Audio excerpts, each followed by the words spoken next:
Welcome to another edition of From the Press Box here every Monday, 9 a.m. to 10 a.m.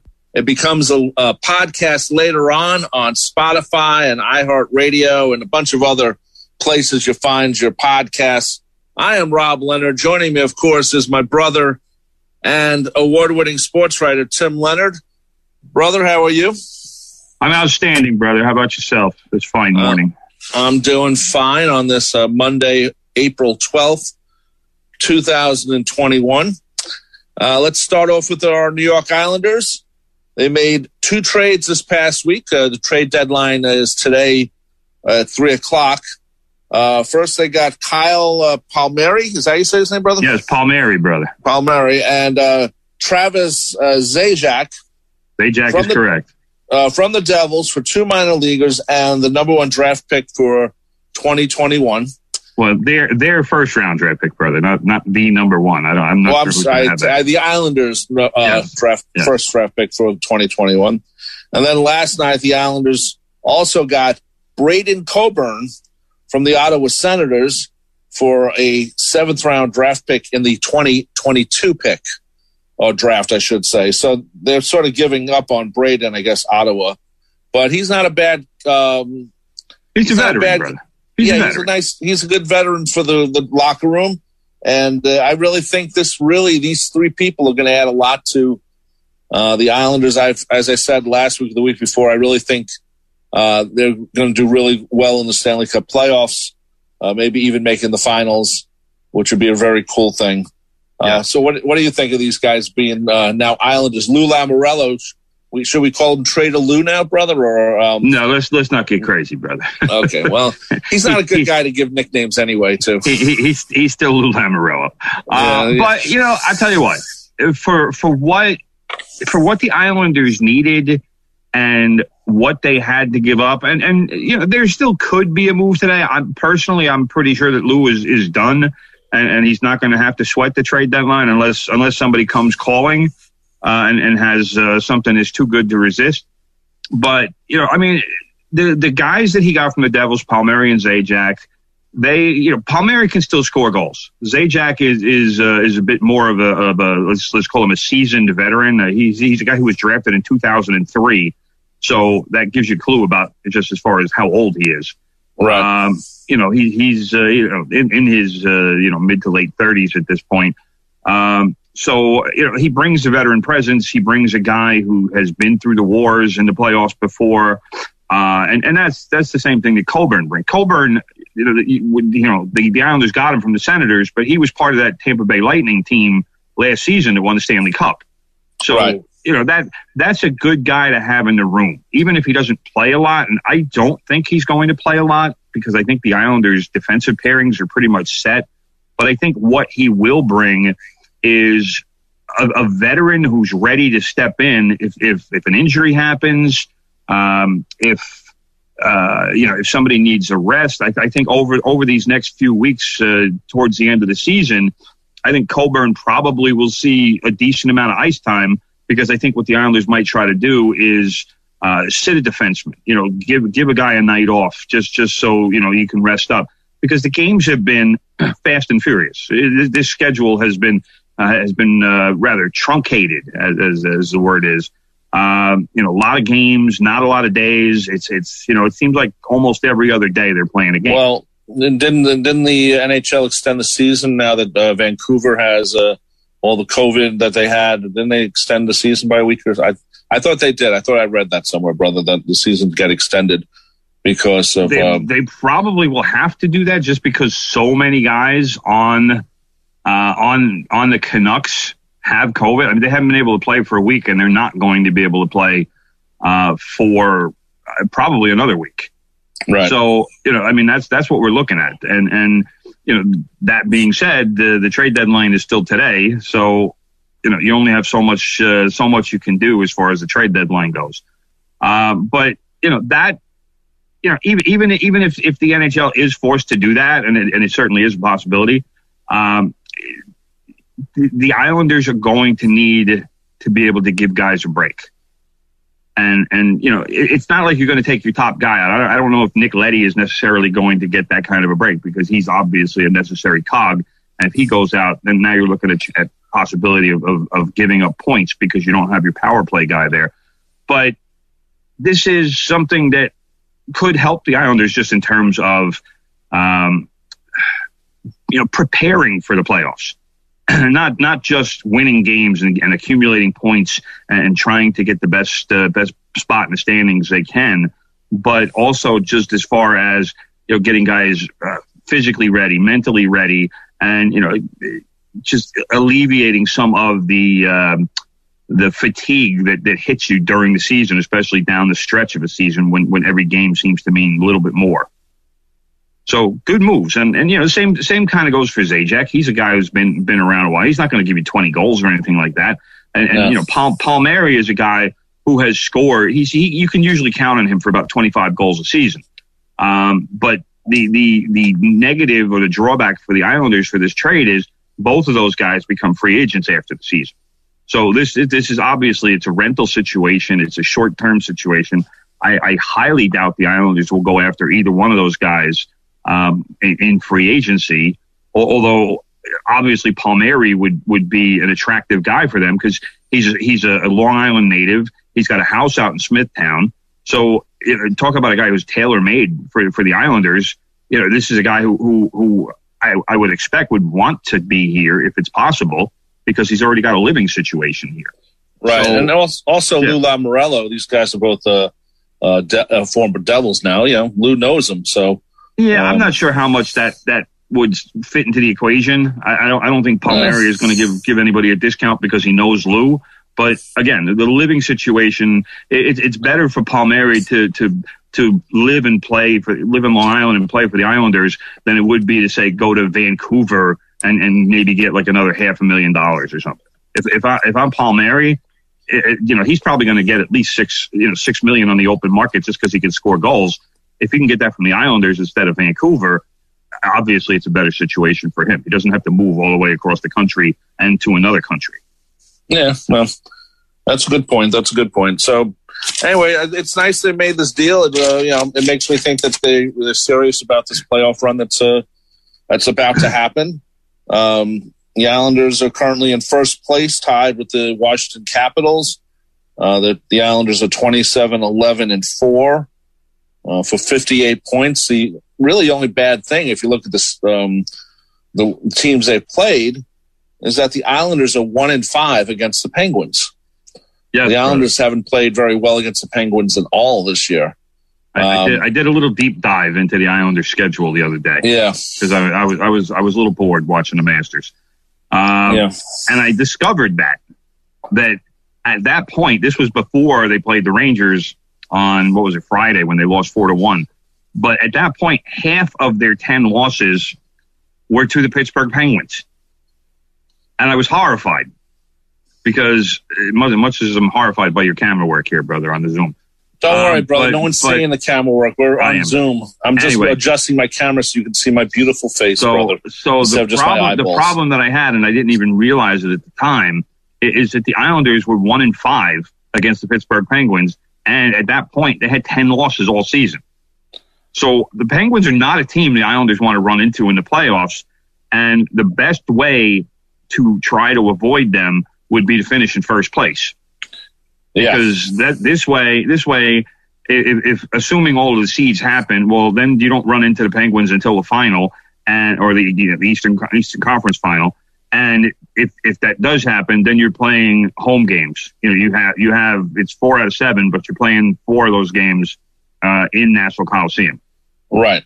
So obviously that would be the preferred alternative, and you could allow the Capitals and the Penguins to beat each other up in the round before that. So you can look at it and say, well, the regular season doesn't mean a whole lot. But yeah, it does.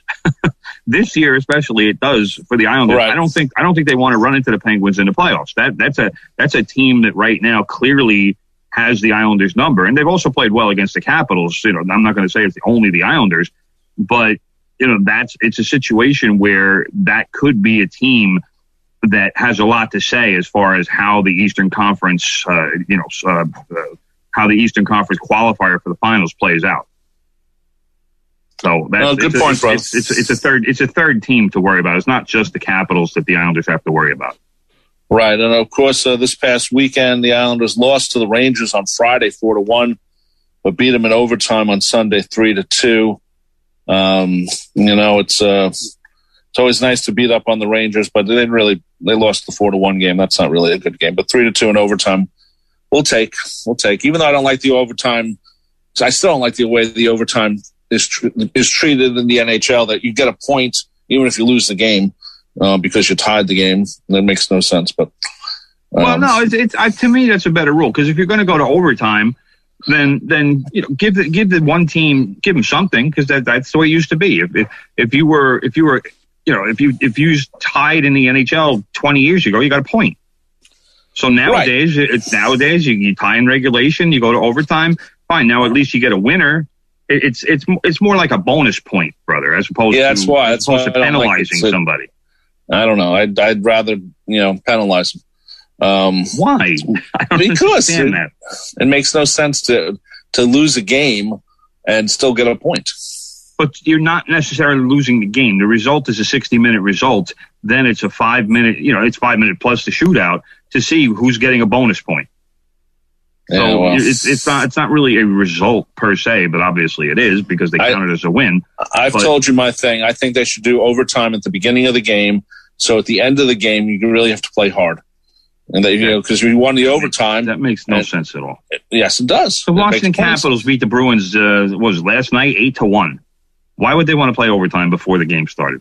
Because that way, if you were tied 8-8 or 1-1, and you won the overtime in the beginning, and if you didn't win it, you would play harder to try to win the regular part of the game. The Bruins got smacked around. It didn't matter. It wouldn't have mattered if they won the overtime or not. Well, plus people like shootouts, so that's another thing too. Well, yeah. So you do them at the end of the game when everybody's all happy and psyched. I don't know. I like the Rob Leonard method better. Yes, as many people should follow the Rob Leonard method. Anyway, let's go to the Yankees, brother. What's wrong with the Yankees? They're in last place. What's wrong with the Yankees? Are they in last place? No, they're in second place. Really? Okay. They're in second place with a 4-5 record, brother. It's not a great start to the season. I will acknowledge that, but at the same time, they're playing some good teams. They played the Orioles. The Orioles aren't a very good team, but they played the Toronto Blue Jays, who are probably going to finish second in the American League East. Right. And they played Tampa Bay, which is another pretty good team. I disagree with Aaron Boone yesterday, because they were all talking about, the Tampa Bay and they're defending champions and blah blah blah. Tampa Bay Rays lost a lot in the offseason, especially pitching. But I tell you, I give that franchise credit, because they always seem to figure out a way, and they're not one of those. I hate the term small market club, because so many people think, you're a small market club, you can only contend like twice every 10 years. That's a load of crap. I agree with that, brother. Because the Tampa Bay Rays figure it out, and they are the very definition of a small market team. Their attendance is always lousy. Even now, the 20% attendance, their attendance is that's their normal crowd is 20%. So to say that they're they can only contend every once in a while just because they don't buy into that, and I give them credit for that. And they make a lot of shrewd trades. They unload their players before they become free agents, so they're not paying huge contracts, and they're usually finding good young players to take the place of the guys who they're letting go. So I give them a lot of credit for running that team the way a small market team should be run. And they're not looking necessarily, for the quote unquote franchise player, because they can't afford that guy. And they can't afford one guy to take up, a third of their salary. And that's sadly, that's the way it is in baseball today. The Tampa Bay, I don't even know what their payroll is. It's probably somewhere in the neighborhood of $70 or $80 million for the total team. Right. That's a handful of Yankees. It's a handful of Mets. So that is their entire roster, and they make it work, and they get guys like Randy Arozarena, and they get guys like Austin Meadows and Tyler Glasnow, who they stole from the Pittsburgh Pirates, and which is another small market team, which does it badly. The Pittsburgh Pirates could learn a ton from the Tampa Bay Rays, and they refuse to learn. So that's on them. But when you look at some of the teams that they played, I'm not gonna sit here and get all nuts about 4 and 5, because is it a bad start? Yeah, it's not a good start, but they haven't hit at all, and the pitching has been kind of substandard at this point. Garrett Cole's pitched well, but and Jordan Montgomery, I thought, pitched well yesterday, and the Yankees actually pulled out the win with that ridiculous runner on second in the 10th inning rule. Talk about a Rob Leonard rule that is needed to fix that. That I hate that rule. It helped the Yankees yesterday, but I still hate it. It's what it is. It's like baseball. When what was the league called when we didn't play baseball growing up, but our friend Joe Whitman did. What was it? Not American Legion, whatever the heck it was. Pony League or something. I don't know. Well, whatever. That's something you see there. League. That whole we'll put someone on second base and we'll make it so it moves faster. What's the point? But in that case, yeah, that's a good thing, because parents need to go home and dinners need to be made and whatever. That's fine for suburban America. It's not fine for the major leagues. For me, it's, if you want to do that, fine, do it in after the 10th inning. Let them play real baseball for a couple innings, and then go to that. If you don't want 17, 18 inning games, play the 10th or 11th, maybe the 12th, and then say, you know what, this has gone on long enough. Let's put a guy in second and let's try to get this thing moving, because there have been a lot of really long games, and especially in this era of baseball, which is where so many guys are swinging for home runs. And that seems to, the game has almost become a 3-outcome game. It's either strikeout, home run, or walk. But, now I could certainly see that, like I said, later in the game. But let them play some baseball and see if they can win a game without the gimmicks and without the silliness. And I'm like I said, I'm not a fan. Yes, it helped the Yankees yesterday. But it has hurt them already this season. And I thought this rule was going to go away. I don't know why the National League doesn't have the DH, but we still have this ridiculous man on second in the 10th inning. Let's hurry this game along. Yeah, it's to me, it's just a joke. I mean, why not let the pitcher who was taken out in the 7th inning return and pitch in the 10th? If you're worried about players not having enough players and stuff. Well, why don't you just do that after the 9th inning? Oh, okay, you can bring back the players you take out or whatever. Something like that. There aren't that many players to come and go at this point, brother. Well, I'm talking about pitchers. Pitchers get taken out in the 7th inning. Usually when they're done, they're done. They throw a mountain of ice on their shoulders, and they're not coming back in to pitch that day. So that I can understand, but everybody this year has got like 13 pitchers or something like that. Bullpens are pretty much loaded. It's gonna take a lot to run out of pitchers. So I'm not a fan. But yesterday it helped the Yankees. Rougned or Odor, brother. Rougned. How do you say his name? That's how you say it. Rougned Odor, the guy who they got from the Texas Rangers the other day. He was one of the heroes yesterday, because he blooped a single in a center field. It was his first hit as a Yankee, brought in the tie-breaking run. He's a guy, they traded for him a few days ago. The Rangers basically gave him to the Yankees, and I'm still not sure why the Yankees made the trade. Even though he was essentially free. They gave up one prospect who was in their top 30 and another guy who wasn't. So we're talking 2 low-level prospects. The prospect who they gave the Rangers was number 23 in the system. That's a guy who's a maybe to make it. All right. So why did Texas agree to take 2 low-level prospects and pay almost all of the $27 million that's still owed to Mr. Odor? It's not Odor, brother. It's Odor. why would they agree to that? Did I say Oder? No. I'm okay. Then why are you saying that? It's spelled Oder. That's why I wanted. That's people. A lot of people get his name wrong. Okay, but thank you. Here's part of the issue, because obviously they wanted this guy gone. But since 2017, our boy Rugned has hit just 215 over nearly 2,000 plate appearances, which that's a big sample size. That's not, you can't look at it and say, well, that's not the player he is, because it's 2,000. That's basically 3+ seasons of plate appearances. 215 batting average, 279 on base percentage, which is terrible. All right. I don't know why the Yankees would want. This is not a Yankee kind of player. Yankee players take pitches, they work counts, they're on base percentage matters. And this guy is not that kind of a player. Now, that being said, since 2017, he's also hit 88 home runs, which in Yankee Stadium for a left-handed hitter is a nice thing to have. But because of his addition to the roster, Tyler Wade has been sent to the alternative training site, which means he is no longer with the major league team. And Rugned, he can only play shortstop.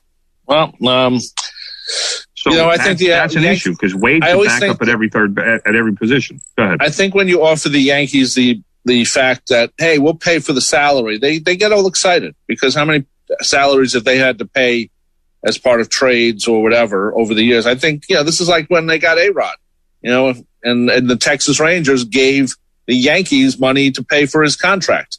They gave him a lot of money. They gave him a lot of money. So, it's a Yankee. I mean, that was a George Steinbrenner. George Steinbrenner was so happy someone's paying him.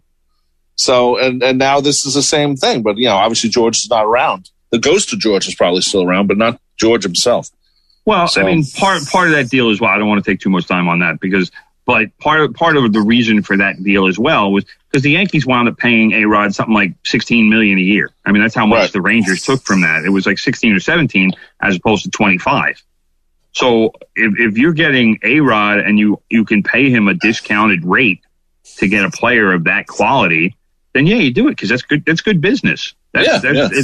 It's almost like getting a free agent, but having that free agent say, well, yeah, I'll take 25% less to come play with you. And no, thank you very much. Yeah, okay, we'll do that. So, and just as long as I'm mentioning A-Rod, brother, the scuttlebutt is that he and some billionaire guy are buying the Minnesota Timberwolves. Right. So A-Rod is going to be an NBA owner. Well, is it part of a limited partnership, or is it of course. Is it just those two? I don't know. I wasn't sure if it was. I haven't gotten that far into it, because I wasn't sure if the deal was actually done yet. I don't look at these things until the deals are done. But that's, the scuttlebutt is that A-Rod is going to be an NBA owner in the. Well, I've said this before, brother. I'll say it again. The next 10 years, you're going to see a lot more teams sold for a lot of money. Of course. And then the full money making abilities of these teams are going to be put to use. I think, even like a team like the Tampa Bay Rays or the Pittsburgh Pirates, these small market teams.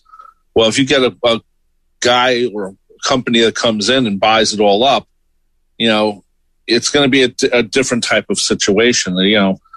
It's going to be more like the way the Garden is, MSG. You buy stock in a team, you buy stock in the arena, and that's it. So it's I don't know how many teams can model that blueprint. I mean, when you're talking like a team like the Pittsburgh Pirates, how many people are going to want to invest in it? And there's only so much that you can charge people in certain markets of the country before you lose those customers.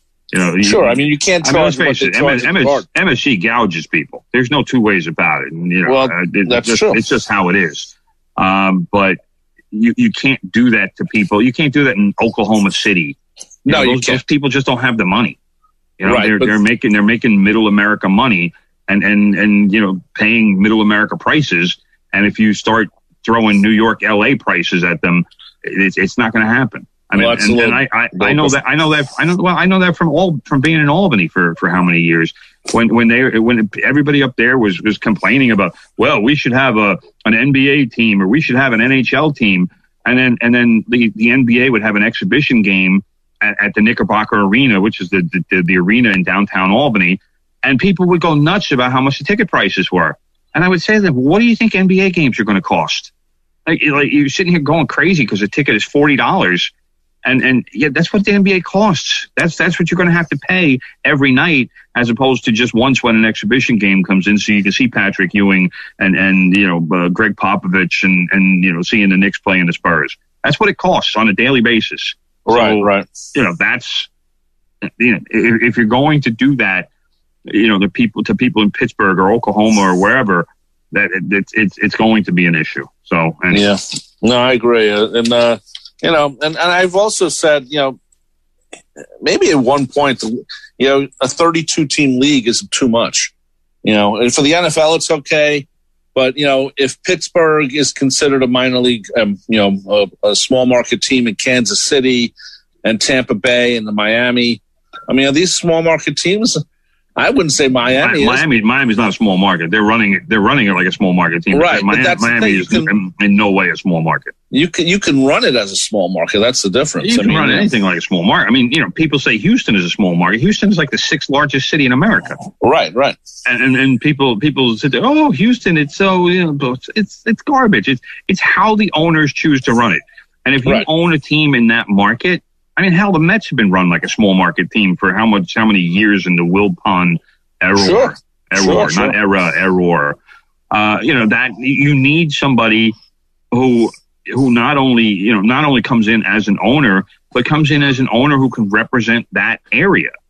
And that's, for me, that's Steve Cohen with the Mets. He obviously has a ton of money. And so that's what these smaller market teams need. Every area's got somebody with that kind of cash, especially in this country now.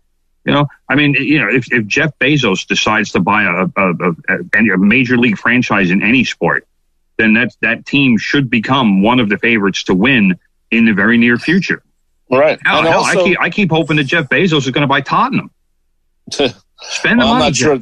I don't know. Jeff's stepping down as the CEO. He still doesn't matter. He's got the cash. The cash is still his. And he did get divorced. He lost some of his money, but the cash is still I think his. He won it back in the last year or something. Exactly. Jeff Bezos has made a ton during the pandemic. Well, Bezos bought. What he bought? He bought the Washington Post. That's what he bought. Good for him. But it's a separate thing. There are still rumors that he is going to buy a Premier League team. So that rumor is going around. So I would love it. Is he a soccer guy, or is he just looking for an investment? It doesn't matter. He's looking for an investment. Tottenham's got the new stadium in London where they're making money off of that. It's actually a very good investment. But if he's not going to spend the money to make the team a perennial competitor, then I don't want to buy in a team. Then give me one of those oil sheiks who's going to spend money like a lunatic and make my team better. Anyway, you're listening. That's the dream. Yeah, the dream for Timmy. The dream for every Premier League team. Yeah, of course. You're listening to 90.3 WHPC, the voice of Nassau Community College. Welcome to From the Press Box. We're part of the Sports Talk family here at WHPC. Sports Talk Monday through Friday, 4 p.m. to 5 p.m. And then every Tuesday, an additional edition of Sports Talk from 10 p.m. to midnight. This show becomes a podcast later on Spotify, iHeartRadio, Spreaker, and any place else you can basically find a podcast.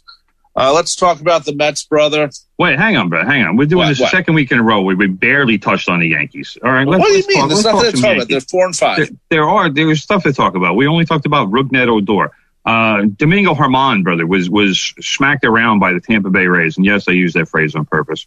And actually was sent to the alternative training site after his second straight poor outing. So that is a situation that requires some monitoring, because Germán is the guy who was suspended for domestic violence. He hadn't pitched in a year and a half, because obviously he didn't pitch in 2020 at all. And he was suspended for at least a dozen or so games at the end of 2019 because he had started serving his suspension. But he actually had a really good spring training. And I thought he was ready to go. I thought, he was going to really be a help for the Yankees. And he's been terrible so far. So I personally think that they just send him back to the alternative training site to maybe work on some pitches. Maybe they'll skip a turn or something. I just think it was more a procedural move because I know people are freaking out a little bit. I think it was just procedural, just so they could say, all right, you know what, we're bringing another bullpen on for a couple of days, because right now bullpens are being overtaxed, and you know there's a lot of reliever innings, and the starters are still only going 5 or 6 innings, so at the most, and you know bullpens are being used a lot. So I think, like I said, procedural. I don't think it's necessarily something to worry about, but it's certainly something that needs to be monitored by the Yankees and their fans. Also, last thing on the Yankees, they start a 3-game series, brother, tonight, quote unquote, at Toronto, because the Toronto Blue Jays aren't playing in Toronto at least for who knows how long. They are playing in Dunedin, Florida, brother. That is the Toronto Blue Jays' home field this season. Why aren't they playing like Buffalo or something? Well, Buffalo is going to need their stadium for minor league baseball, because the minor leagues are playing this year. So there's that issue. But still, Canada won't allow American sports, or the United States sports, I should say, to come into their country. Because that's the NHL solved that by having an all Canadian division. And they're all playing each other. I'm still not really sure how that's going to get solved in the playoffs. I'm going to have to look that up. But that's what the Toronto Blue Jays are doing. Their home games are in Dunedin, Florida. So they basically have spring training being extended for several months here. And who's playing in Trenton this year, brother? Brother, don't even get me started on that. We'll have a conversation about that when the minor league season comes close. Okay, because I know the Thunder's not. I'm pretty sure the answer is nobody, but I thought someone was going to use their stadium for a little while. We'll get into that another time. Let's save that conversation. Okay, brother. Let's talk about the Mets. My guy, Jacob deGrom, one of the best pitchers right now in Major League Baseball. He's one of the top 2, brother. It's him and Garrett Cole. They are the two best pitchers in baseball. And nice to see it both in New York. I mean, that's a nice thing if you think about it. Yeah. One team has the best pitcher in the American League. One team has the best pitcher in the National League. Thank you, Brian Cashman. He since 2018, get this, Jacob deGrom has an ERA of 2.06, which is amazing. It's really amazing. Good. Really good, bro. What are the Mets records in those deGrom starts? Well, they're 36 and 42. Oh my God! And the Mets can't seem to do anything with the fact that he is one of the best pitchers and they can't get runs, or they get runs after he comes out of the game and he doesn't get the decision. Why are the Mets so bad, brother? Please I don't know. Explain it to me. Please. I don't. I think 36 and 42 when you have a starting pitcher whose ERA is 2. You realize, brother, if the Yankees had a pitcher who in 78 starts gave them a 2.06 ERA, the Yankees would win 60 of those games. Not 30. Likely. But I also, I hate the 5-inning pitcher or the 6-inning pitcher, but maybe they should let him go to 7. That has nothing to do with it, brother. Nothing. I think it does because no, it doesn't. Because you don't know what the inning totals are for deGrom. deGrom pitches innings. He's not a guy who's coming out of the game early. He pitches innings. He gives the Mets 7 pretty much every time he goes out. So that's not it. Let him go 8. Let him go 8 and let him not score more runs for him. Well, maybe they get runs in the 8th inning.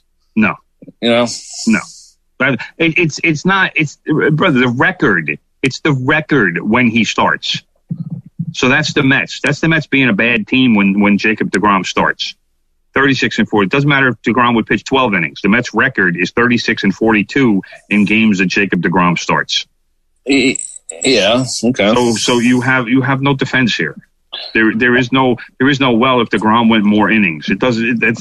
It's at some point your bullpen needs to do the bullpen's job, and the batters need to do the batter's job, because Jacob deGrom is doing Jacob deGrom's job. Yes, right? He is. If the Mets can't score more than 2.06 runs when he starts, then the Mets don't deserve Jacob deGrom.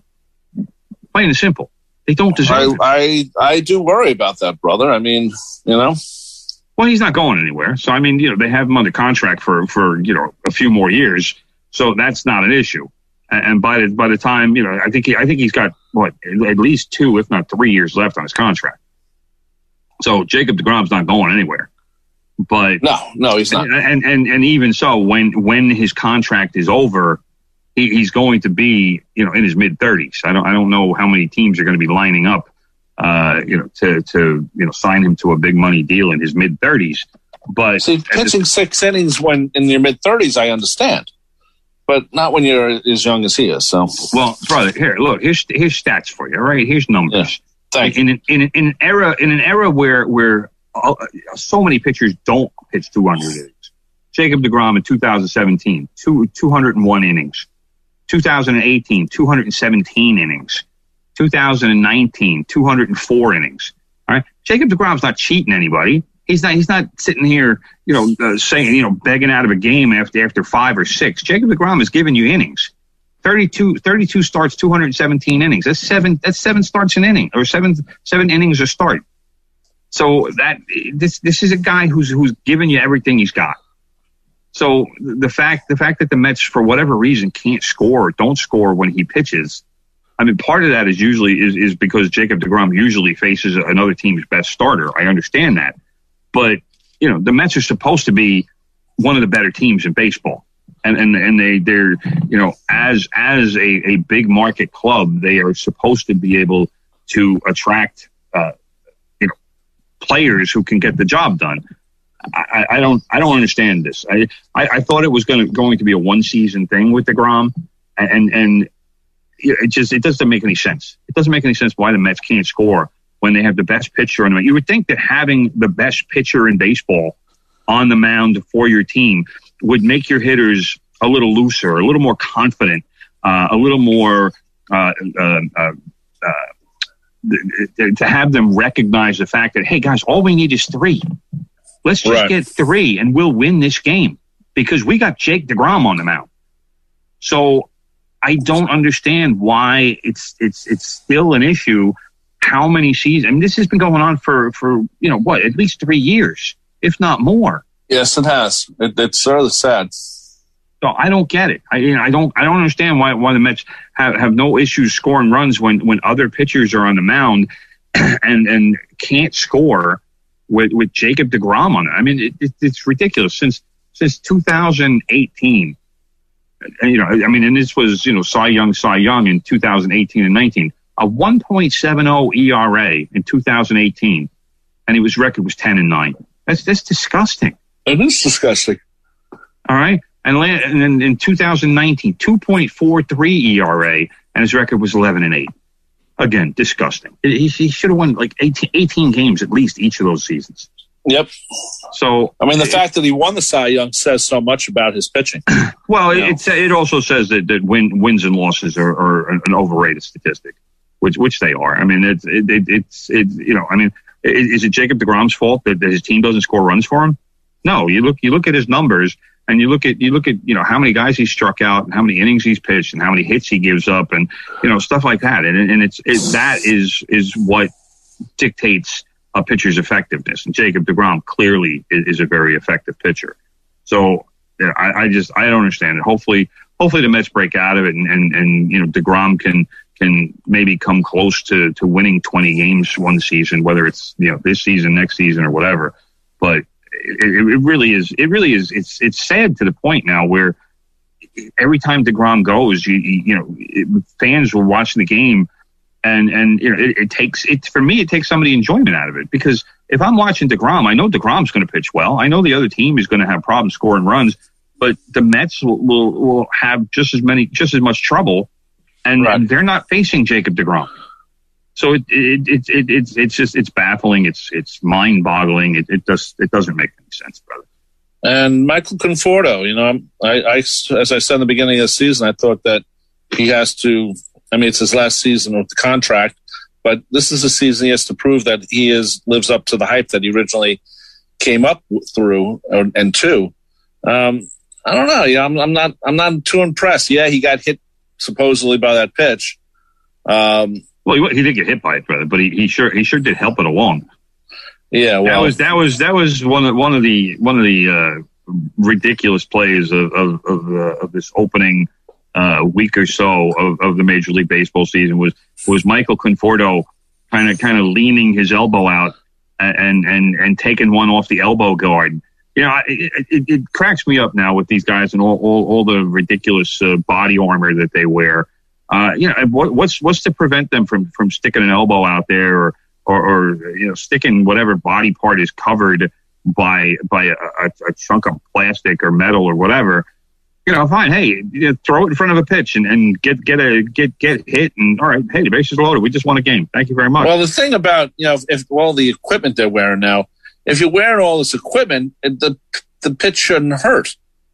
Unless it's thrown at the head or something. It'll hurt, but it won't hurt nearly as much, and it's not going to break any bones. I mean, it used to be if you got hit by a pitch, you know, I mean, you know, Aaron Judge got hit by a pitch a couple of years ago, broke a wrist. You know, so right, that means that something. But if you're wearing like, you know, an elbow guard or, you know, well, a helmet's different because it's at your head. But, you know, you're most likely not getting that hurt. Well, so, if it hits a piece of that equipment, that's what the equipment is there for, is to protect you. But that also gives batters a sense of invincibility almost, and there's less of a sense of fear. You know, Michael Conforto went up to that plate appearance. The Marlins and the Mets were tied. Jeff McNeil hit the home run. He was, you know, had that massive bat flip. That was pretty awesome bat flip. I'll give Jeff McNeil credit on that one. I'm not one of these. Although my age may say old school, brother, I love the bat flip. Give me bat flips all day. I was happy to see it from Jeff McNeil. He was pumped up. He just hit a bomb to tie the game. Good for him. Bat flip all day. But the Mets then load the bases against Marlins closer, quote unquote, Anthony Bass, and Conforto comes up. Now Conforto is, I'll put it kindly, struggling. He's been terrible since the season started, and I don't know if it's because his contract is already weighing on his mind. If it is, he needs to get over it, or if it is, he needs to negotiate, even though he said he won't. But fine, that's what your agent is for. You know, the agents are there to negotiate. If the agent comes to you and says, "Hey, we got a legit offer," fine, then you start thinking about it. But until then, let your agent do his job. You do your job, and there you go. That's the way it's supposed to work. But Conforto he's been striking out all over the place. He really has not been good in the early, you know, in this first 9-10 games for the Mets. So he steps up, and there was a pitch that was high in the zone, but it was still a strike. Right. And Conforto, you can see him. He just kind of leans over and puts his arm up a little bit into the flight of the ball, and it just nicks his elbow guard. And the umpire is about to ring him up for strike 3, but then he must have heard the nick of the little, you know, plastic, just like the ball hitting it, and he's about to punch him out, and then he says, no, hits his arm, go to first base. Now, Donnie Baseball, over in the Marlins dugout, still one of the best managers in baseball, goes nuts. And I don't blame Donnie Baseball for going nuts, because I would have done the same thing. Right. Because if you look at the replay, even Ron Darling and Keith Hernandez in the Mets booth were like, that's not right. Like, he put his arm, like, you're supposed to make an effort to get out of the way. That's what the rule book says. If you don't make an effort to get out of the way, they can hit you all day, and you still don't go to first base. You need to make an effort to get out of the way. The only effort that Michael Conforto made on that play was to put his arm into the flight of the ball. Michael Conforto said, I'm going to get hit. That's basically what he said. I'm going to get hit by the pitch. We'll win the game. Is that like when Reggie stuck his butt out in the? That was exactly what I was thinking about when that play happened. That was just like when Reggie did, and Reggie didn't get penalized either. Well, it's Reggie. But that was more like Reggie could have talked his way out of it. On the base paths, it's definitely harder to do. You can't sit there and say, well, you know, like Reggie, that was just an instinct play, and he stuck his butt out, and I think it was Bill Russell or Davey Lopes, who had to be one or the other. The throw from second, they were trying to do a double play, and Reggie stuck his butt out, and the ball hit his butt, and it caromed into right field, and the Yankees started circling the bases, and Tommy Lasorda went out of his mind, And I hate to say it, but probably rightfully so. But the umpires weren't going to overturn that call. But there have been guys in the major leagues. Ron Hunt was a perfect example. Like Ron Hunt, Don Baylor. These guys, they didn't mind getting hit by a pitch, and they got so good at it that they could angle their bodies, and they weren't wearing body armor. They took it like a man. And sometimes broke bones, and some came away with a lot of bruises. Not like today's guys do, because they're all protected. But that was a strategy. Okay. Let's move on, brother. Nets lost to the Lakers on Friday. That was a bad one. 126-101 at the Barclays. Is this a possible preview of the NBA Finals? I hope not. It better not be for the Nets. I'll tell you what. This was not the Lakers, first of all, that beat the Nets, because no LeBron James, no Anthony Davis. This was an embarrassing performance by the Nets for more than a couple of reasons. But one was that Kyrie Irving wound up getting thrown out of the game along with Dennis Schroeder from the Lakers, two point guards. For whatever reason, and I don't know that anybody necessarily knows why, but they started jawing at each other. Refs gave them a double technical. Then Kyrie started to walk away, which was smart, and then Schroeder came back at him, and then they started going at it again. And the ref just said, "All right, enough, go. You're both gone," and tossed them both. Now, if I'm the Nets, I'm not happy at all with Kyrie for letting that situation happen. Because obviously that's an advantage for the Lakers, even though Schroeder's their starting point guard. But if you take Kyrie Irving out of the game, that's taking one of the 10 best players in the NBA off the court. Dennis Schroeder is not a 10 best player in the NBA. He's not even a 100 best player in the NBA. But that's that you don't let yourself get sucked into that kind of nonsense. And James Harden already sidelined with a hamstring issue. Kevin Durant was just coming back from a hamstring issue. It just after 6 weeks for a hamstring, though, brother. Don't get me started. I don't know what's going on with the Nets.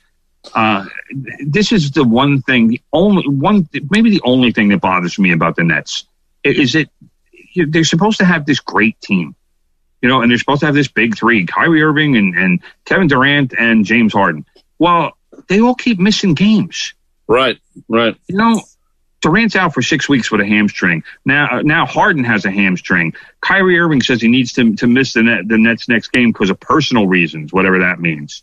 And he missed a few games just a few weeks ago with personal reasons. It's like these guys are treating the regular season as just practice. Like, we don't need to worry about it until the playoffs start because we're fine. Well, you know what? It looks to me like the 76ers are going to win the Atlantic Division, which means you don't have a number one seed, which means you're going to eventually have to be playing and have to win at somebody else's court to get to the finals. Right. But I'm not getting a sense of caring here. I'm not getting a sense of a team that's on a mission. I get a sense of a team that is kind of putting up with the regular season and just waiting for the playoffs to start. Now, that's a dangerous way to go. Well, the thing that gets me about the Nets is, not playing together, all three, they really learned how to play together. That's the thing. Maybe I personally think that like the hamstring was extended. So, I don't have to play. I don't have to get, that means the other two can take over for a while. Then, I'll come back and seemingly someone gets hurt or needs personal time. Maybe they're afraid to play together because that way they're not afraid to play together, but they really haven't. They really haven't. Yeah, I know. But what having these three players does for the Nets is it allows them to get away with this, because if they have two of these guys in the lineup at any time, they're still better than just about any team in the league. Right. So it like I said, it gives them the luxury of allowing guys to whether it's injury or whatever personal reason. We don't know the reasons for Kyrie Irving's personal reason. There could be some family thing going on that we don't know about, but it just smacks of a team that is doing the bare minimum during the regular season and treating the regular season like it doesn't matter. And there are plenty of people who say the regular season doesn't matter. But it doesn't. It doesn't in many ways, but at the same time. But for me, you still want to get the number one seed. Yeah, that's the thing. If you can get the number one seed, what the Nets could, maybe not now, but they have a chance they did. You want the number one seed. Yeah, it's going to be tough. The Nets have a more difficult schedule left than the Sixers do. So, if you look at it from that standpoint, then chances are the Sixers are going to be the number one seed. But, how much does it matter? I guess we'll find out. But I would considering how much of this team has been thrown together in recent weeks, the additions of Blake Griffin and LaMarcus Aldridge, these guys haven't played together for very much. Right. Even Irving, Durant, and Harden haven't played together very much. Well, that's the thing. There's always at least one guy missing. You need to figure out how to pass the ball, not shoot the ball. They know how to do that. Yeah, and also play defense, because defense is a team game. It's not an individual. It's not a one-on-one matchup. It's a team. It's a team concept, and they really haven't done much of that. So, I like the Nets. Love the team. I admitted a couple of weeks ago that I was wrong about the whole Harden trade, because it certainly has made them better. And Harden's having an MVP caliber season, but these guys need to play together. Yes, they do. Okay, when we're going to see that. We're running out of time. Yes. Right down the street, your alma mater, Sean Novat's alma mater, Joe Ritter's alma mater, Hofstra has signed Speedy Claxton to be their head coach. Yes. I didn't realize this, but for the past 7 years, I guess I should have realized this. He was an assistant coach there. To Joe Mahalik. He's also a Hempstead native. So... Yeah, that's in his story. I thought he was a Queens guy, to be honest with you. I thought he was too. I don't know if that Hempstead native part is correct. Maybe he lives in Hempstead now. I don't know. I thought he was a Queens guy too. I think the AP might have messed up on that one. But anyway, that's a pretty big signing for Hofstra. He's perhaps their greatest player ever. He's up there. He certainly is. Rich Laurel was another guy who was a top player at Hofstra, but he's back in the 70s. I mean, we're going way back machine. Certainly the best player in the last 30 to 40 years, undoubtedly. James Stewart would be proud, brother, of course. Yes, absolutely. Anyway, so that's news for Hofstra.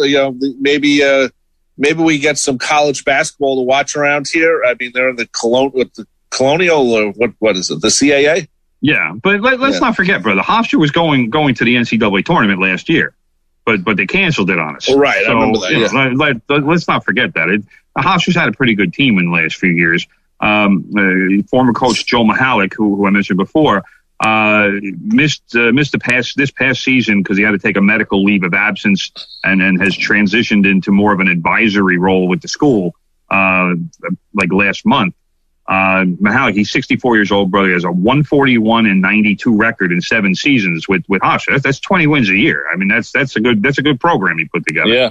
Yeah. And Speedy maybe wasn't the next, because Mike Farrelly was the associate head coach at Hofstra, and he acted as the head coach last season.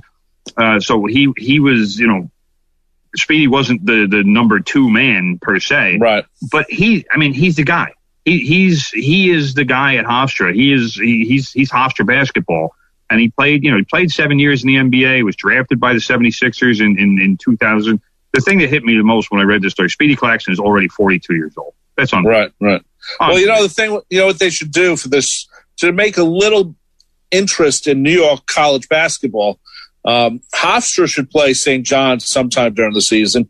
Stony Brook should be involved, like have a thing at the Garden or something, or the Barclays Center, or maybe even Nassau Coliseum. Coliseum would be a good place for that. But maybe you bring in NYU, or you bring in. Well, you can't bring in NYU. NYU's a Division III team; they'd get crushed. Well, okay. What's not Seton Hall? Seton Hall's too far away. You can bring in Seton maybe Hall. What? You can bring in Seton Hall. I mean, okay, well, you can bring in Albany or somebody like that. I mean, no, that's too far away. You want the locals. You want Hofstra. You want Stony Brook. You want what's the other team that did well in the area? Not Columbia. Iona. Bring in Iona. Yeah, but they're up in Westchester. It's you can put those 3 teams together and I mean, maybe I think the Blackbirds at LIU in Brooklyn. Yeah, they're not doing so well lately. Yeah, but you can even throw FDU in there. I feel right. Maybe make a nice local tournament or something. To focus on some, because really no one cares about college basketball in this marketplace for a long time. I mean, you probably have to put Iona in that just to get Patino to have a little drawing power. But yeah, just that. Okay, something like that. So good for Speedy. Congratulations. Brother. Yes, bro. Let's see. Something about Harry Kane leaving Tottenham, brother. Bro, am I reading this right? Let's stay off of that. That's rumors and crap. Let's not waste the last couple minutes of the show on. Okay. What about college hockey? UMass beat St. Cloud. St. Cloud State. St. Cloud State. I'm sorry. Yeah. 5-0. 5-0. It was the NCAA men's basketball hockey, bro.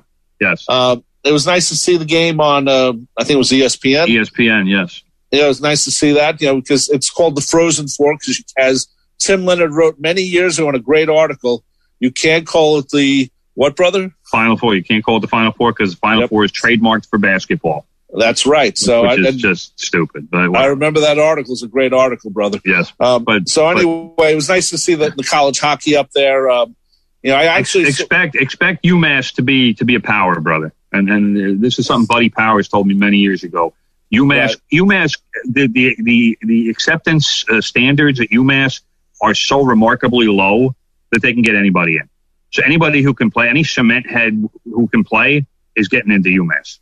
Okay, well, so that will make you a power in college hockey. So expect this won't be the last title that UMass wins. It was their first. And also, it won't be the last. Also, brother, for the first time ever, a Japanese-born golfer won the Masters. How do you say his name? Hideki Matsuyama, brother. Matsuyama won the Masters by one stroke. Not Matsuyama.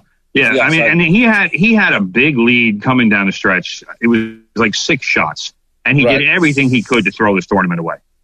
Right. So I was happy at 17. He finally hit a good drive. He parred the hole. All he needed to do on 18 was bogey, and he hit a shot into the sand trap. Pitched it onto the green. All he had to do was 2-putt, and he actually did 2-putt. I thought he should have made the other one, the par putt, but did what he could, win it. Congratulations. Well, he's going to be, if he's not already, he's going to be a big shot in Japan. They love golf there. He's going to make so much money off of this. It's ridiculous. They're just throwing money at him. It is. Anyway, that just about does it for our show from the Press Box here every Monday, 9 a.m. to 10 a.m. talking sports. My name is Rob Leonard. Joining me, of course, is my brother and award-winning sports writer, Tim Leonard.